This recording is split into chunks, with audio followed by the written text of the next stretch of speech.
I think there's a couple things that make us unique. Love the vibe, love sitting outside. Felt like we were on vacation. When you're here, you're actually immersed in the vineyard, so you can go and sit up the vineyard rows and really be part of the agriculture that is growing grapes and making wine. We have our Gaia. This is our Cab Franc blend, made with primarily Cab Franc, a little bit of Cab Sauvignon, a little bit of Petit Verdot, and Merlot to round out the flavor. I really like the flavors of Gaia.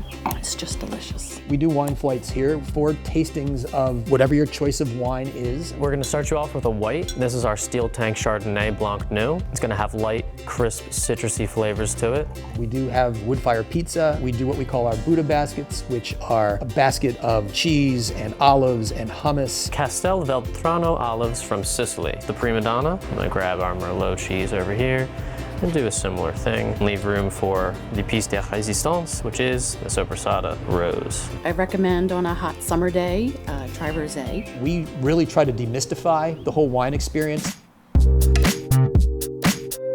My name is Scott. I am the owner here at Auburn Road Vineyards, along with my wife, and she is the winemaker. Jules and I were both attorneys in Philadelphia, and we happened to be drinking a bottle of wine, and one thing led to another. We wound up looking for property and bought this farm 20 years ago this year. Bought it without ever having made a drinkable bottle of wine, without ever having farmed a day in our lives. We just started having young kids. We wanted to be there for each other, be there for the kids, and not be working a lawyer's lifestyle. We were the 27th winery in the state. There are now 65 and growing. We have an ideal soil, an ideal climate. We have 23 total acres here that we farm. That's one of the things that is really special about being a small vineyard and boutique grape growers is that everything we do by hand, whether it be pruning or harvesting, pulling leaves away from the fruiting zone, all of that is done by hand. We are here to make great wine. We'll come through and cut away some of this fruit and let it fall to the ground so that we're focusing the energies of the plant into the fruit that remains. Everything that makes a red wine red comes from something other than the juice. We'll crush the grapes up. We will put that all together in a fermentation vat, add the yeast. The yeast will eat the sugar, give off alcohol and carbon dioxide. That process takes about a week. Red wines will age anywhere between 12 months or 24 months. With a white wine, it's very different. We want to separate the skins from the juice so you're getting the delicate flavors, the delicate aromas. It goes immediately into oak barrel. Doesn't need to age anywhere near as long as a red wine. That's really what we're trying to do here in New Jersey is show that we belong on the table with California, with France, with Italy, with South Africa, with Australia. We're every bit as good as what they're doing there. Thanks so much for coming to Auburn Road Vineyards. We'll see you next time.